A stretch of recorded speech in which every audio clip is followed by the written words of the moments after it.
Welcome back, everybody, to the Omniverse Comics Guide podcast. I'm your host, Eric Anthony. That's your other host, my pal Dave. My pal Hello. Dave, how you doing, buddy? I'm all right, thanks, my dude. My little lovely face, little buddy. I'm just to warn you, I have a slight eye situation, and so Can't I'm even tell. wearing spectacles so that I don't have to make you suffer it. I was hoping they'd give me an eye patch so I could go for that kind of old school Nick Fury vibe. You know what I That mean? would be, yeah, you would pull it off really, really well. I do pull it off well fairly regularly, um, but with one eye. But start how you mean Of to course. go on. You know what I mean? So, what you are watching is a comic book podcast Oh yeah, before you get distracted with get your kids out of the room. this is the comic book speakeasy episode for our Omniverse Comics Guide.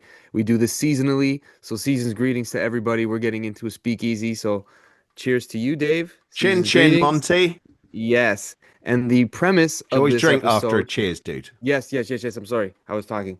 Mm. It's bad luck Good or call. something. You end up Yes, you're right. sober or something like A that. hundred Gosh. percent. Ah, my bad.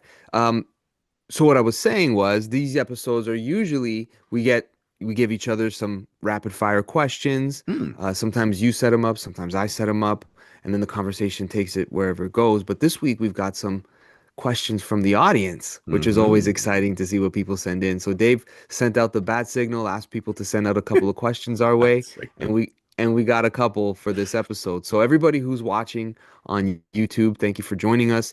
Please hit that subscribe button, thumbs up, a notification for when there's a new episode for the show. It all helps very, very much. Give us a share. And if you're listening on any other podcast platform, please do the same. Hit that subscribe button and a thumbs up. Even leave us a comment. Tell us what you like. Tell us what we could do Yeah. better. Everything helps. And of course, don't forget to visit us at omniversecomics.guide, where you could get all the podcasts, all the reading orders that Dave, the labor of love that he puts into these reading orders, like I always say, is second to none. It helps me sometimes when I'm reading comics, and there's times where I regret not using them because it would have made my reading experience better. Looking at you, Omniverse Secret Comics, Invasion. looking at you, Secret Invasion. We could omniversecomics.guide if you want to have a great comic book reading experience. It's all there. All right, good sir Dave. Sir How shall we? Dave, how did you know How I sh had a title? I always felt it. You just carry yourself that way.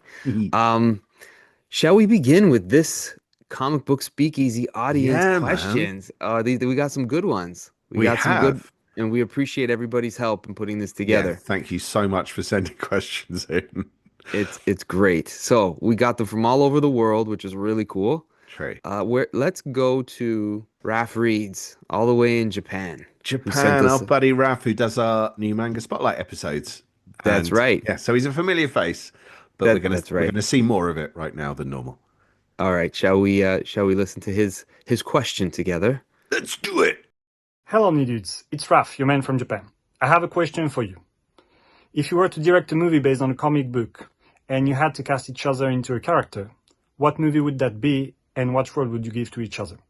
It doesn't have to be a superhero movie, so be creative. Alright, I'm off to eat sushi of the naked body of a ninja robot because that's obviously what we do on a Saturday evening in Japan. Take care. I love that guy. I do. Fantastic. Oh, Wonderful. he All makes me right. so happy. I've thought about this before, Have you? surprisingly. I have Well, in the because way there's that been he's asked it with each other. As yeah, because there's been times where we've been podcasting and there might be something you do where there's like a resemblance where I'm like, he kind of reminds me of that actor, or he would make a great version of this character really? if yeah, there's been a couple times. So I guess I'll go first with my Do it. selection. So I think you would make a great shit talking General Zod. And not What like a do you- muscle bound not like a muscle bound No, I can General never be a Zod muscle who's bound ready to anything. like I'll pound the shit out of you, Superman, but more like you make me so sick trying to please these human beings, like that type of shit talking to him, like you pissant Kryptonian, like Would it be like the way he delivers that, "Who is this Superman?" line? Joe gets yeah, that one line in that kind of Cockney accent. yeah, exactly. And but every now and then being a little bit more like he had a certain like regalness to him, Yeah. whereas you would pull that off, but then at the same time just talk street shit to him. You know what I mean? It'd be Like Cockney you're street shit. Not that I'm not yeah. from London, incidentally, but Yeah, something like that. And I yeah. think you'd pull it off great. And the other character was Grant McKay from Black Science. Oh, I need to read that. I've read some of it, but And I'm intrigued. Yeah, yeah, because like, not to really, say that you is he the main remind me of character? him. Is he He's a the main screw up as character. well? Yes, That's not the reason why. I just but fair figure point. like he's got the beard, he's got the family, like there's just like you could pull it off. You could pull off the scientist that's dimension hopping. So those are the two characters. Okay, I All like right. it. I must admit, will also add an additional answer into this. Is Okay. who will do yours after this? Just to flow on from that, the person I would cast myself as is Cassidy from Preacher. Hard drinking Irish vampire. I don't go out in Yeah. the sun That's a good call. So and the other that's a stuff. good call. Oh, I didn't cast myself, did I? Was I Cast supposed yourself in a to? sec. Have a little think. No, not necessarily. But let's Okay, see if okay, you no, agree with what okay. I've said, and then you can offer an Yes, yes, alternative. yes, I yes, yes. don't think you will agree with what I've said because you'll probably go, I'm sorry, who, what?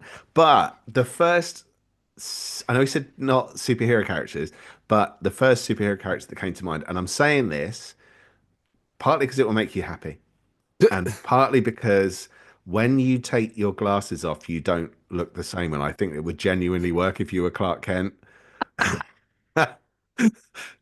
Right? But the answer I went with, and it was the first thing that came to mind, and I do sort of know why, but you're going to literally not know who the hell I'm talking about. So I've written his name down to make sure I don't get it wrong. It's Nino Lahif, who is a character from Miraculous. So there is a comic, but it is a superhero TV series, and kind of bouncing back to our person who asked the question, which is Raf. It's made, I think it's like, is it a French and Canadian thing or French and American maybe it is. I don't know. But he wears glasses, he's got the cap and he's a DJ. And sometimes I see him and I just think, I need to send you a shot of this guy. That's me. That's you. But he also eventually he does get powers, but they're like tortoise themed. I don't remember if he's called like Turtlehead or something. Probably not, because that's you don't want to be called Turtlehead. It's like being called touching cloth. My Oh, I chair is gotta look really this up. squeaky. If anyone can hear this while we're No, on, I I'm can't. terribly sorry. No, you're good. I don't hear it. If I were to cast myself, I think there was something I saw the other day where I don't know if it was based off a comic book show, but I was like, I maybe could play that part. And I don't know if it was necessarily flattering. Um, but if I had to I couldn't. I don't know if I could. No, I think Clark Kent is easy because I play that kind of clumsy, stumbling person as it is, but I but in couldn't truth, pull off. you're a Kryptonian god. But Well, I'm that's not that part I couldn't pull off. But I could pull off a young Clark Kent, perhaps. what's your kryptonite? That's a separate question. We might have to let someone send that in. I don't know if I want to share that one. All right. Oh, shall we go on to the next Shall question? we go on to the next question? Let's see who we got. We got some previous guests who sent us some questions. We got Martin Slam Duncan. Let me pull up his video here. Hey gents, Martin Slam Duncan here. So my question to you is, do you think that we're ever going to see a proper omnibus version of the 2000 AD comics? And maybe even if it gets split out by, Judge Dredd, I would love to see a complete Strontium Dog run in an omnibus type scenario, but I'm not sure if this is ever happening or has it ever happened. I'm not sure, but it's something that I would definitely be interested in wondering what your guys' thoughts are on that. Thank you, Martin, my Cheers, pal. Martin. Martin. Sorry, that was very British. Martin. Thank you, Martin Slam Duncan. A good old omnibus question. 2000 AD. Yeah. Dave, I know that there are some things that 2000 AD has put out in like with the omnibus tag. Yeah, Like they've kind of got. Resident Alien has some, Oh no, that's a and dark horse. oh, okay, I maybe was that's you're Yeah, right, you're it's. right. I think that they've done like a case files thing and a like a series of fairly chunky collector editions, but they're not beef. They're not Yeah, they're quite even not. compendium level. But to be No, honest, like, as someone who should have read more 2000 AD than I have, and what I have read is minimal, embarrassingly minimal. I think it's a great question because actually, funnily enough, that's what I'm I'm waiting for. I'm waiting for them to do it in something that's near as damn it complete already. Like if you have a fairly lengthy run, and a lot of these characters have been around for a long old time, I want big chunky volumes so yeah, that we can get more of it, and then when closer to having it finished, if you're not, if you've got to get 34 volumes of something, yeah. yeah. No, If you let's can get do to it in it. four and do it in eras as well, because I guess like you've got like your 70s, 80s, and so on. You could kind of almost do it by decade, so it's not volume one, volume two every single time. Maybe like the epic collections, but bigger. Not epic Yeah, collections. Well, yeah, epic collections. Stroke. What the DC ones? DC DC Finest. Finest, because I like the way they do it and they mark off the years on them. Yeah, So it doesn't yeah, matter if you've got a run where the volume numbers are wrong or you're missing volumes. yeah. You can pick Speaking and of which, choose. I'm almost finished my Avengers Marvel Epic collection that I need to collect. Like Really? I've, yeah, like up to the point that I've wanted to collect it, but I think it'll be like 20 What are you volumes. missing? Jeez. I'm missing so I have one on the way, which is I forgot the title of it, but it's just before Roger Stern gets on the book. Jim Shooter and like a couple of different people are doing fill-in issues. Mm. It's the Hawkeye with Oh, Ant-Man I on the, love that cover. yeah, that's the cover of that particular one on the way. And Uh, then I've just recently got the Avengers, the beginning of the Absolute Vision when Roger Stern and Al Milgrom. So I have mm. these Oh, in of different course you do. collections, Yeah, yeah. but I'm almost buttoned up to like the very beginning of the Avengers to the end of Roger Stern, which is kind of like that's my sweet spot. That's nice, man. But that's the thing is, those having those that nice run in these chunky ways of doing it. I think that's really cool. And actually, I do have a question for Martin. Is that the Lego Optimus Prime in the background? Because if so, you lucky Hmm. bastard. I want one of those. He it might be, but he does a lot of 3D printing of some really cool like Oh, original does he? stuff. Yeah, it's really neat some of the stuff he's come up with. Like he's taken indie comic book characters that Mm, like artists around the way like their characters he's brought them to life for them and like given them like a statue no, of it. Yeah, it's that's pretty really cool. cool. Oh man. Yeah. Well, look, dude, in answer to your question, when it comes to stuff outside of Judge Dredd, I've always wanted to read DR and Quinch, but I think I've missed the boat on the collected for that. I'm not even sure it's that long a run. So that was the stuff with Alan Davis. Was that Alan Moore and Alan Davis? See, I'm so lapsed when it comes to 2000 AD. But there's loads of stuff, and I think if they were doing it like where there's a 3 volume run, if they could do it as one chunky Omni, I'm do it as sure one they chunky will. Omni, and not or compendium. Sorry, you know what I mean? Like anything like that that collects it in a nice way. Rogue Trooper. Why not do a big Rogue Trooper? There's a film coming out of Rogue Trooper, directed by David Bowie's son. I've forgotten his name. But you're right. There's a Son of market for Bowie. that. There's definitely a market for that compendium style book. Yeah. Like they're a good price point for a lot of comics, Yes. and They're not too they're pretty. heavy, but it's They're not loads of too heavy, comics. but yeah, but they're pretty sturdy. Like Mm. if you're not throwing it around, those books hold themselves together quite well. If Like you it's are a really throwing good it option. around, what is your problem? Exactly. Come Right. It's on. not a book you should be throwing around, but No, they respect the keep together pages. pretty good. Yeah, no, they're great books. So I'm sure they will. They haven't yet. I I hope looked into so. it. I went on the website to see what they got in Omnibus, and it was, I think, more recent things or things that were like L. Ewing written Judge Dredd stuff that was Omnibus tagged, but it's not in your, classic No, they style tend to be 7 to hardcovers in 800. thin volumes Yeah. or paperbacks in chunky-ish volumes, which Yeah, that 330 page. because I missed the initial run of those books, it was almost like it's too late. I've got 8, 9 books to buy now. Whereas if Yeah. it had been done in 3 compendiums, I would have just gone, screw it, I'll get the 3 compendiums. You know what I mean? Exactly. Yeah, exactly. No, I hear you. You know what I mean? Let's head back to Europe and our good Oh, buddy, our good pal, Omega Bread. I miss Omega bread.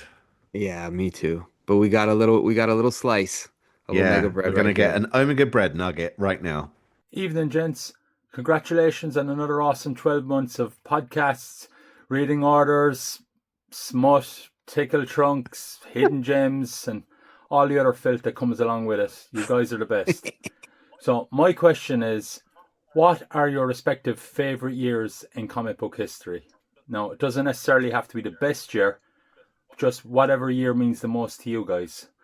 So, for instance, my favorite year was 1991 because Jim Lee drew Psylocke, and yeah, I don't really have to say much more. Okay, guys, all the best for 2026. See you soon. And of course, he comes through. Smosh. I love that. I don't remember the question. I was just absorbed in your accent, dude. It's one half of my family's accent. Just the So our favorite year in comics. I oh. love questions like this because Yeah. because they can change all the time when we reconnect and talk about it. But do you have an answer for this one? Do you have a I favorite year? do. I All do. right, let's hear it. Okay, so I'm going to start with what isn't, and I thought was. So I was going to choose 1989 because I started buying American comics in that year. So there's so many memories I have from that year, including like Amazing Spider-Man 316. The cover of that is just, oh, I love that cover. I won't go into that right now, but also from Marvel UK, you had Death's Head, Dragon's Claws, Transformers, all this great stuff coming out. And that was like a year that totally kind of galvanized me as a comics fan. But and I've written some notes on this because it's insane, right? So this is a purely Marvel choice. It's not just a Psylocke Fest bread, but I'm with you. I'm with you on that. Right. So I've I'm chosen. still with you on that. Oh yeah. Mm. I've chosen. I'm going to try and get through this as quick as I can because there's a lot that happened in this year. So I'm choosing as a surprise. Everyone's going to think, oh, you can choose 1984 again. No, I'm not choosing 1984. I'm choosing in a surprise move, 1985. It's the end of the Secret Wars. Captain Britain's got Alan Davis and Alan Moore on it, and that is I don't love Alan Moore, but I love that run. Bill Sienkiewicz is on New Mutants. You've got the latter part of the Byrne She-Hulk on Fantastic Four. You've got the Ironmonger storyline in Iron Man, Dr. Octopus versus Iron Man in a just a beautiful looking two-parter in Marvel Fanfare by Ken Steacy, which is a real like deep cut, but I love that so much. Pete G.I. Joe, Mike Mignola on Rocket Raccoon, Shockwave killing all the Transformers in Transformers. You got the Wraith War in ROM. You've got the X-Men Alpha Flight miniseries by Chris Claremont and Paul Smith. So Paul Smith back on X-Men. The X-Men have all the John Romita Jr. stuff, including the Trial of Magneto, the Surtur Saga and Thor with Walt Simonson, and of course you've got Planet Terry. Not really. You've got the final two issues of Quest Probe. Not really. Strawberry Shortcake. That's How all from old? Marvel. And actually, they had Epic Comics as well. And that year, they released Moonshadow by James DeMatteis, which is one I've chosen on your behalf from that year to kind of set the scene of why that year is just Thanks, such a Dave. great year, man. That is a great year. Very great. How old are you I in was 85? I was 9. And that's the Interesting. thing. My mum bought me a copy of Marvel UK's Secret Wars number 8 with Galactus on the cover. Baby. And he was that was like reprinting issue 5 or 6, I think, of the Marvel US version of Secret Wars, and you also had John Byrne's Alpha Flight as a backup. So that was the year that I fell into the Marvel universe for the first time. Nice. So like that's genuine precious memories for me. Yeah. No, I asked that question because the same year I picked, I was the same age. I was 9 years old. Really? Yeah. So it would have been 89? No, 91. no, it would have been 90. It's kind of a cheat because the storytelling that I'm thinking of crosses over between 1992 and 93. It's So no, it's like Void. Okay. So I guess I'll have to pick 90,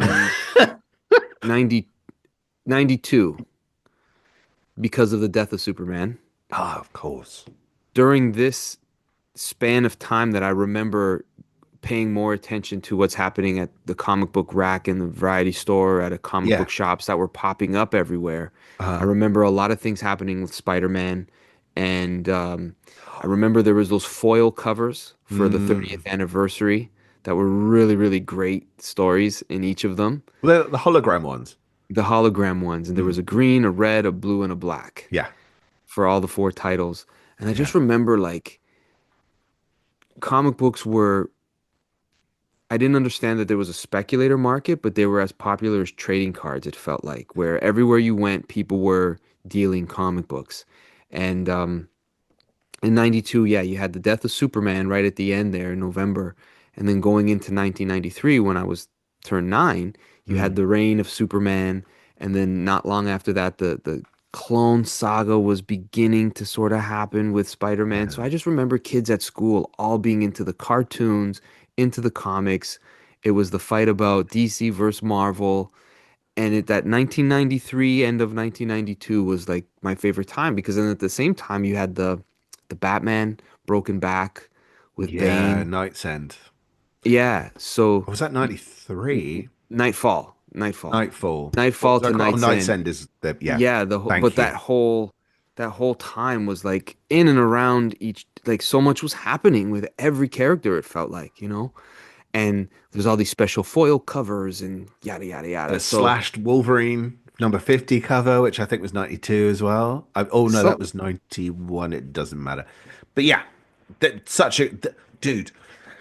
The thing is, the speculator market stuff is kind of interesting because I think that was born of X-Men number one, X-Force number one to a degree, a couple of months before it, and the death of Superman. And from there, this speculator market was born. But in that time, you think 1991, 92, there was so much stuff they were pushing out because they were competing, Marvel and DC were competing with Image, right, as well. So it was right. like this war was about to brew that didn't look like a war. Because seriously, just 7 artists, whatever it was. Yeah, is this going to be worth looking at?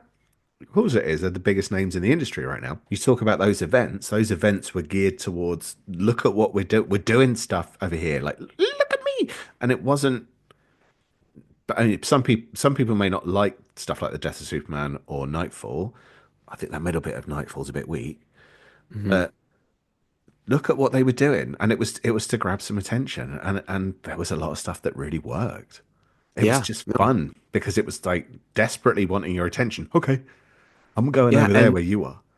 and those things have stuck around. Like as much as things felt like marketing ploys and all of these like manufactured collectors market, which in a lot of ways it was, Of but course. you look at that era of so for me my answer would be 1993, but you look at that era of like the death of Superman into the reign of Superman, all those Mm, characters that are created yeah, that still have a part to play in today's stories. You look at the presence that Bane has made in the Batman universe. So for a character that comes out after he's already had so many stellar villains, yeah. here's a guy that makes his way into the movies all the time. Like he's kind of Batman's Venom, no pun intended, seeing that that's where he He gets his power basically from. is. Yeah, yeah. Yeah, That's true. right. So there's all these things that were happening with these characters that were kind of my favorites because they're your first toys as children. But even Spider-Man had the Carnage and Venom and all of these video games and things that were happening with this crossover with the comic books and the cartoons and the video games, Maximum Carnage. Like it Yeah. was just this omnipresence, pun Ah, intended. Ah, into that omnipresence pun. intended. Yeah, it was this thing that was just at that age was around. There wasn't the movies yet. We didn't live in like a MCU world that these kids grew up in, but There was at that some, but not time, notable. Like Punisher had happened, I think, and we weren't running to the theater to watch it, but we had a lot of no. stuff to watch on There TV. was this Like, great celebration of comics and comics trying yeah. to still retain their relevance. And Yes. there's this, I had to double check myself on this one because you were saying about the marketing stuff, and a lot of people are down on that. But ultimately, that's consumerism and it has to happen and it has to work. So All there's the this time. Tool They're song. always doing that. They are. And that's what you have to do. There's this Tool song called "Hooker with a Penis," Huh. and in the song, it's about James Maynard Keenan. I think I never get his name in the right order, but he's talking to a fan, and they're going like, basically, you sold out. I was a fan from the beginning, and you've sold out. He goes, yeah, I have sold out because I have to sell records, you know. Yeah. And so people go in, they've sold, they're just making it as a money making thing now. Of course it is. That's how it works. That's capitalism, man. Sorry, but it is. So, yes, we had a lot of gimmicks. Yes, we had a lot of stuff keeping people in. But how many people started reading comics in that time? That's why there was a boom. Dave, what do we got this week? Good question, my dude. And thank you. Our top 5 podcast episodes over the last quarter, because we haven't done that in a little while. Number 5, top 10 Ed Brubaker comics. Number 4, incoming October 2025. Number 3, top 10 most wanted Marvel Omnibus editions, 2025 edition. Number 2, incoming for December 2025. At number 1, top 10 Image comics of all time. That suddenly had a big old surge.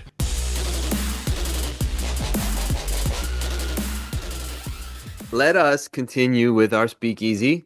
One more cheers to you. Cheers. Look at that head. You wouldn't give me head like that, would you? No, If you not were like pouring that. it. Nothing like some good top. Let's get back I'll nosh into that off in a our minute. speakeasy. Next question is coming from our good old pal, BC Scrubs, all the way from down under Australia. Good day, mate. What was that? That That's was how you a say it. Simpsons Australian accent. Good eye, mate. You say good eye, like things are good. I might, like Yeah, things that's might how. happen. Can you say bunch of hoons with a case of grog? Bunch of hoons with a case of grog. He's feeling at home now. All right, let's go down under CPC Scrubs. Hello, Omniverse Comics Guide. How are you guys going, Dave and Eric? My question for you guys is, if you could have an original piece of comic art, either a commission or an original piece from a comic, what piece would that be, and who would the artist be that did it? Keep up the great work, guys. Catch you later. He's a little sweetheart, and he's a little He is. sweetheart. He is. He's the sweetest. What's up, BC? BC and buddy. his zales. Absolutely. Man, this is difficult because there's times where I'm reading and I see that piece and I'm like, Oh god, I know what you mean. this is the answer to the question. Let me write this down in case someone asks me. And then when the time comes, I'm like, there's just been too many of those moments where I've forgotten.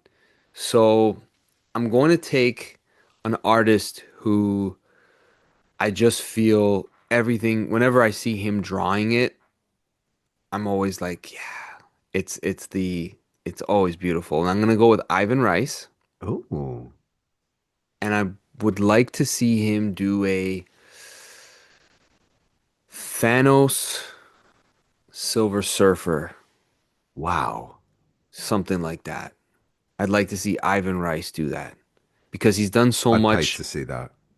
He's done so much in the Green Lantern kind of color spectrum and that whole, But you still know, cosmic-y. cosmic, very cosmic-y. Like we forget how cosmic Green Lantern and that whole run really, really is, right? It's as cosmic as it gets. Yeah. And I'm a fan of that whole genre of superhero comics. And I was gonna pick something from Jim Starlin, but I'm like, who would I love to see draw Thanos?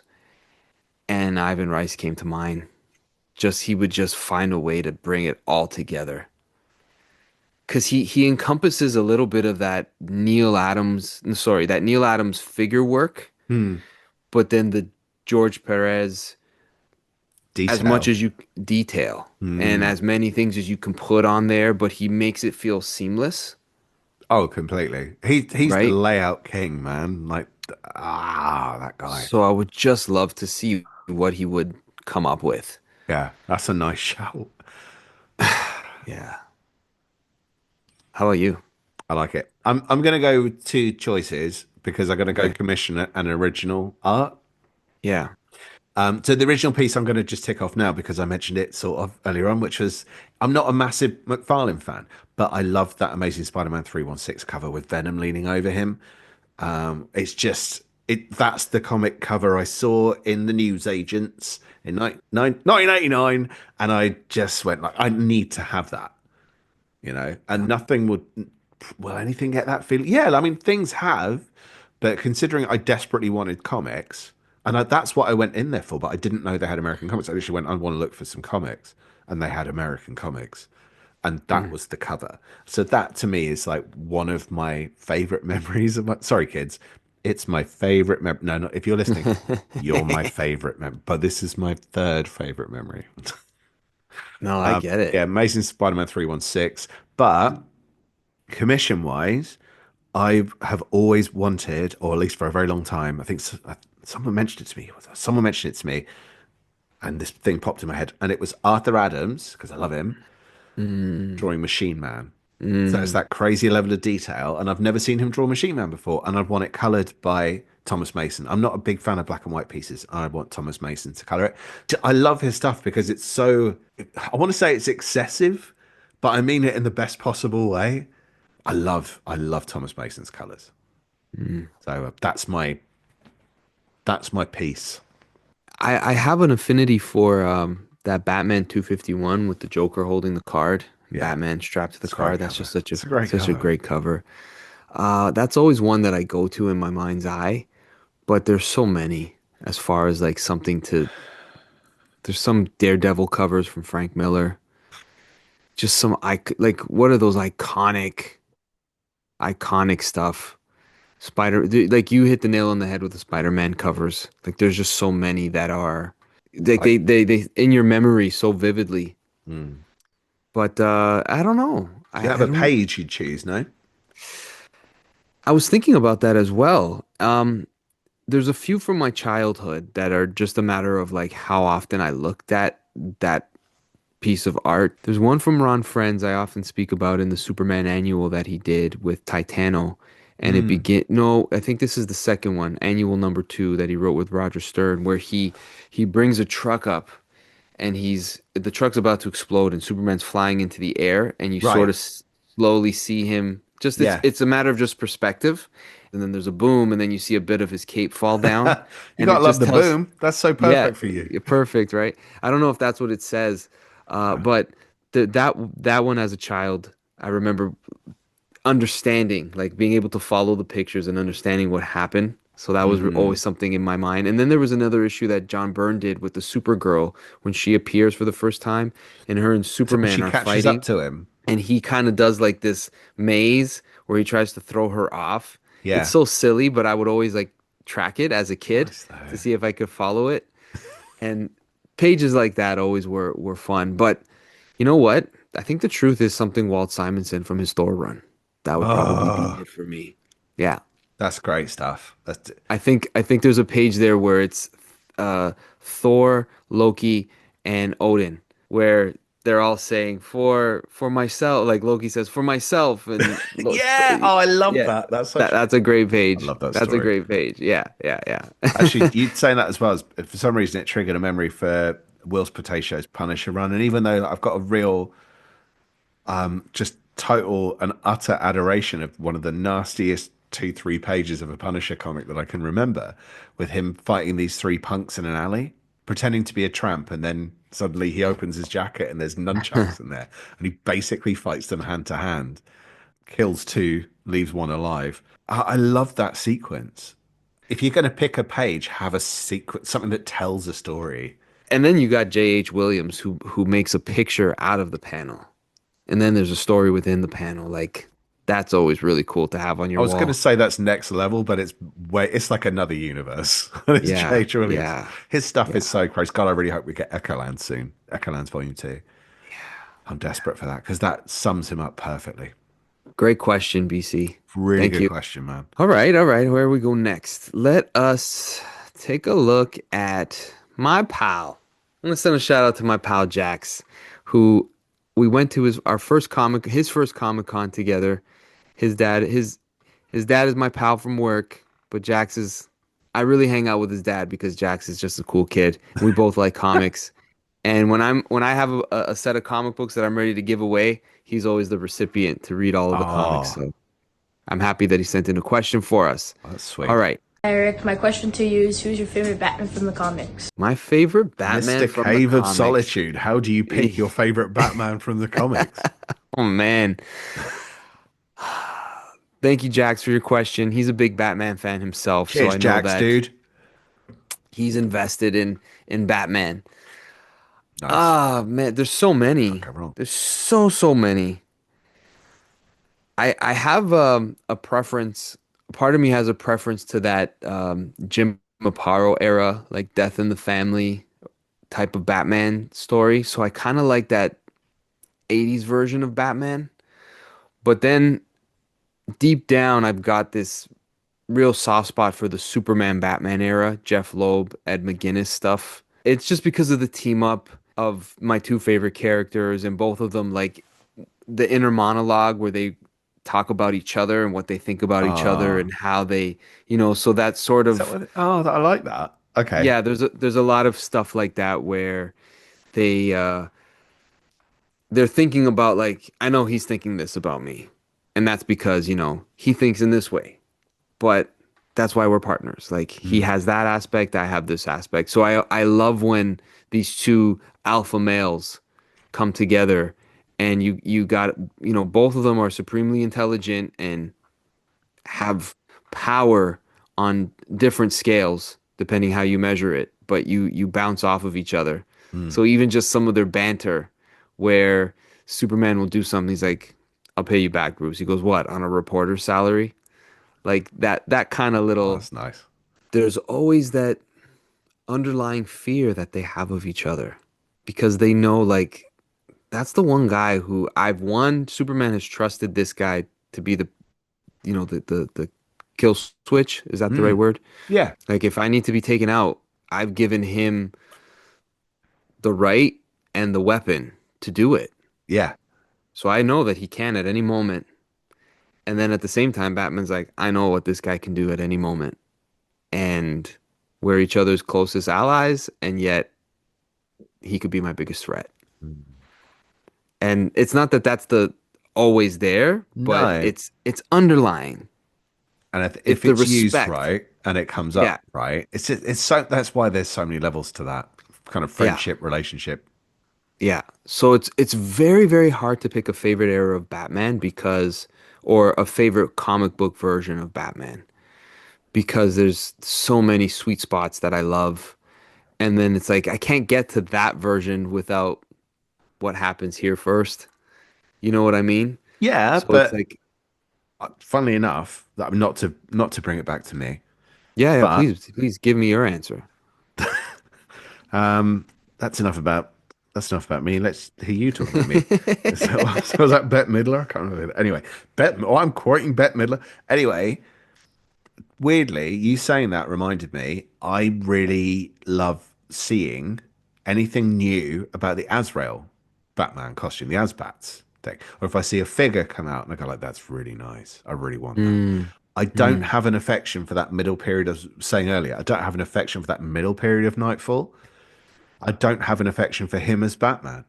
But I mm. think it reminds me of being, what, 13, 14 years old, whatever it was, and seeing that Nightfall stuff come out and going, I want that so much. And like, Yeah, even though that's like 90s excess stuff, I don't care because it is 90s excess. That was the time. that's what it You know? was. So I see like a really good Asbats figure. I want it. What about So your old favorite alternate version of Batman? timeline wise or like Multiverse wise. multiverse wise, I'm gonna go Elseworlds, Speeding Bullets, the J.M. Oh, DeMatteis okay. storyline where it's Was like a that James and combination of, Mateus? yeah, if he landed with the Waynes and his Yeah. parents died. That sort of alternate one shot sort of story that always was like, that's kind of cool. Like, what Yeah. would He's a happen? Batman. He's super. They did a figure of that. Yeah, yeah, I that's really cool. wanted that figure because it's so unusual. Yeah, right. How about you? Who would you put there as an alternate? It's really obvious from like a goth kid perspective, but I love the vampire Batman, the Kelly Jones vampire Mm, Batman. I got just it. as soon as I saw that, again, this is memory stuff, and there's loads to choose from, and I like the kind of the look of the Dark Knights of Steel stuff and all that. And the Batman Ninja anime looked really cool, But as soon as I think of alternate Batman, and they're doing like DC KO at the moment, and they go it's all different Batmen from different parts of the multiverse, and my brain goes like, is the vampire one in it? I want the vampire one in it. I love the look. I think part of Mm, it's the Kelly Jones thing with the massive yeah, sprawling cape and the big ridiculous big ears. ears, but Yeah, it's then the so funny. vampire thing and the weather and the it's perfect. Yeah, yeah, that's a good call. Jim Lee Hush. That's a sweet spot for me too, because that got me back into comics when I read those two trades, and I'm like, Yeah, wow, that's so like. Now I read it and I see, I've read so many comics now where I'm like, it doesn't quite as shock me, but it is that sweet spot of like, it this was a looks fun great. roller coaster. Oh man, Yeah, it's so great, it's so great, pretty. There's nothing wrong, yeah, iconic. nothing wrong with with pretty. And I know, like in terms of story, it's very easy to go like, yeah, don't pick the big ones. I'm not a fan of Dark Knight Returns. I'm not a fan of a lot of these big kind of the most popular Batman stories. But when it comes down to it, my favorite Batman story of all time is still Year One because it's just perfect. And David Mazzucchelli, his art on that for those four issues, and it's still The best, yeah, you can't go so wrong with good. those four issues. And if someone's going, if I read a comic, what Batman comic do I read? You can't go wrong. It's you read Year One, and then what? It doesn't matter what you go to from there. Yeah, you decide. What do you like? You decide. Let's see where we should go next. Lee Reed, Mr. Reed reads, our Reedy good readers. pal. Hey guys, it's Lee from Read to Read here. I just wanted to know if you were a superhero and you had to wear a cloak, whose cloak would you wear? So, would you have Superman, Batman, Doctor Strange, maybe the Hood, or maybe someone I've not listed? Let me know. And why? I like it. You're all excited. I've hidden it Dave, so well. No, Dave, you. Have you got one? I've got one. You- So it's very easy to pick Superman, Batman, Thor, but it's like their capes don't really do anything. Like maybe Batman's does, depending on which Batman you're reading. Mm-hmm. But I think the easy answer would have to be, for me, Doctor Strange. Because his cloak of levitation allows you to fly. Like Yeah, it has a does purpose. something. It has a Yeah, purpose. So it's like I'm not just wearing this thing and looking like an a bell end. asshole. Yeah, walking around the city wearing a cape. Like I've got a this mustache. How can I I'm make it worse? I'm wearing a proper cloak. I really like how Reed Reads says cloak. It sounds so good. Cloak. Big cloak. I'd have to go Doctor Strange. Just because it's gonna actually accomplish something. And if Yeah. anyone has a problem, I can show them. Like, you want to know why I'm wearing this? And I got a Uh-huh. cloak. It's A what? because it actually a cloak. It's because it actually does It's something, not bitch. Swedish. I'm flying around in my cloak of levitation. Cloak So and levitation. that would be my answer. How about you? This is going to sound like the most suggestive answer. Not suggestive in terms of vulgar. Don't worry. Don't worry. I'm not going to go there. My choice is cloak and dagger. Yeah. Yeah. Cloak does Yeah, something. cloak. It And does. It like goes to the dark dimension. I've got gothy tendencies. I know I'm dressed in red, white, and blue right now, like a patriot, which I'm not. It does something, and it's like it sucks people into darkness. There's a real kind of vengeance story to that because like light daggers, light powers are so kind of like here. Let's burn the kind of evil out of you and make you repent and see goodness. But this is like I'm going to screw you up, make you feel. It's almost like the penance stare before the Yeah. penance stare. Or I suppose the penance stare was anyway. But yeah, it brings people in. Sometimes he leaves them in there, and sometimes he doesn't because screw you and you're staying. But you can go in for 5 minutes and out you go. It's fine. I can only hold so many. Is there a limit? I'm sure the official handbook of the Marvel Universe has the answers to that. We'll look it up later.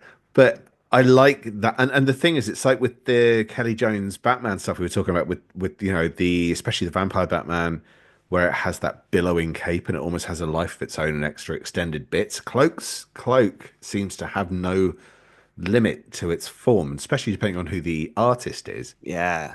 Do we have time for one more question? We have a write-in question. I think we've had written questions. Should we take We a did. written question? It'd be nice. We could take a written question. All right. This is from previous guest of the show, podcaster himself of the Comic Shenanigans, my pal Adam Chapman. So he asked us, in the event of a Skrull invasion and we have to evacuate our homes, which collected edition do you rescue? The ultimate question that always gets asked and will always have a different answer. Leave your pets and your children. What do you rescue? You have an answer? I may have prepared one slightly. I'm gonna look. The honest answer is probably my Secret Wars box set, but that's gonna be a nightmare to save because it's very heavy. So I'm gonna go with my Kaiju Max 3-book deluxe edition set. This is heavy, actually. Yeah. Holding this right now, this is heavy. But these are it's my favorite series of all time. So I would categorically save these. Good call. Good call. I've read volume 1. Very good comics. Finished it. Far. I did. Oh, it's good. Is it good all stuff. out now? Do you know? I think so. I think all Okay. 3 volumes are. Yeah, it's available. Check it out. Kaiju I'm so Max. close to buying it in paperback as well for no apparent reason because I love it that much. I just love it. Sometimes you have to. Sometimes you got to double the love. Especially when you're on your own. That's 2 hands. I've prepped this answer for years. The short answer would be my short box of Superman post-crisis. I have like a bunch of stuff that I collected as a kid that I put together. Hung on to. That some of it has been purchased like in adulthood, but when I started to recollect comics, I went back and found every childhood comic and filled in all the gaps. Oh, right? So I have a little short box of all of that. But to make it simple, it would just be right behind me. If you could see here, I've got my Superman Man of Steel all the way to the Triangle era. Very heavy to carry, but that would be it. Or alternately, if it'd be too difficult to do the Supermans, well, Simon's and Thor. I could go back to that again and again and again. You know, my brain's hating me for not choosing Peter David's Hulk run. And then but that's the thing. Like, as far as volumes are concerned, there's a couple of things like Avengers from Busiek and Perez would keep me entertained for a long time because those comics take a long time to read. My Infinity Gauntlet box set. Yeah, Preacher, you know what? Absolutes. I'm gonna have to go with the John Byrne Superman. For me, just because of childhood nostalgia, and if there's nothing else happening, I can flip through those books and feel like I'm 4 years old again. That's what it's about, right? Everything will be okay. Make you feel. Yeah, everything will be okay. Superman's here. One of the issues in that series, it was I think Jerry Ordway's first issue that he wrote, and it was drawn by like Doug Hazelwood. And it only came back into my memory because I was reading it in the Triangle Era Omnibus where he like revisited that story. And it was just it's Superman. He's in the Middle East. He gets lost in the desert. It's like an alternate dimension. And for some reason, I just loved that issue as a kid. Couldn't read it. There was just so much Superman fighting people in it that was like so entertaining. It was like a toy watching like a cartoon episode, right? So that issue always sticks in my mind as something so fun. So if I had that in like a hardcover collection, I could just look through it again. It'd make me like, I'm okay. Everything's gonna be okay. Everything will be fine. Comfort comics, man, and comfort comics. Comfort. Thank you, everybody, for your contributions to this episode. We couldn't have done it without you. I mean, we could have, but it's a lot more fun. Where would the questions be? We'd be looking for them. Here, twiddling our asses. And just saying cheers one more time.